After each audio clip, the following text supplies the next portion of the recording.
పొడుపు కథ 12 నీటిలో పుడుతుంది, ఆకాశంలో తిరుగుతుంది, మళ్ళీ నేలపై పడుతుంది. కానీ ఇల్లు కట్టుకోదు. నేను ఎవరు? సమాధానం మేఘం. పొడుపు కథ 13 నేను నలుపు రంగులో ఉంటాను. కాగితంపై రాస్తాను. చిన్నదాన్ని పెద్దగా చేస్తాను. నేను లేకపోతే ఏమీ రాయలేరు. నేను ఎవరు? సమాధానం సిరా.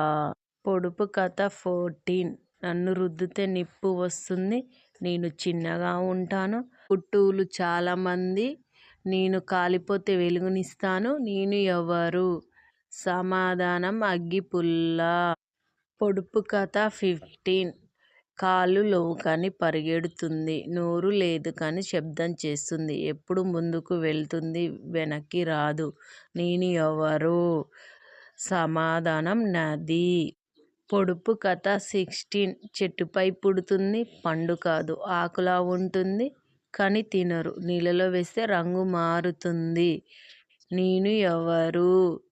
సమాధానం టీ పొడి. పొడుపు కథ 17 పళ్ళు ఉన్నాయి కానీ తినదు. కత్తిలా ఉంటుంది కానీ కొయ్యదు. కాగితాన్ని మాత్రమే కోస్తుంది. నేను ఎవరు? సమాధానం కత్తెర.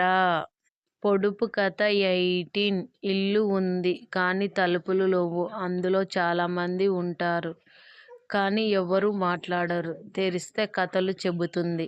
నేను ఎవరు? సమాధానం పుస్తకం. పొడుపు కథ 19 చేతులు ఉన్నాయి కానీ పని చెయ్యవు. కాళ్ళు లేవు కానీ ఎప్పుడు తిరుగుతూనే ఉంటుంది. మాట్లాడదు కానీ సమయం చెబుతుంది. నేను ఎవరు? సమాధానం గడియారం. పొడుపు కథ 20 రెక్కలు లేవు కానీ ఎగురుతుంది. నోరు లేదు కానీ వార్తలు చెబుతుంది. కాగితం మీద పుడుతుంది. ప్రపంచం అంతా తిరుగుతుంది. నేను ఎవరు? సమాధానం న్యూస్ పేపర్. పొడుపు కథ 21 పగలంతా పనిచేస్తుంది. రాత్రికి విశ్రాంతి తీసుకుంటుంది. మొక్కలకు ఆహారం ఇస్తుంది.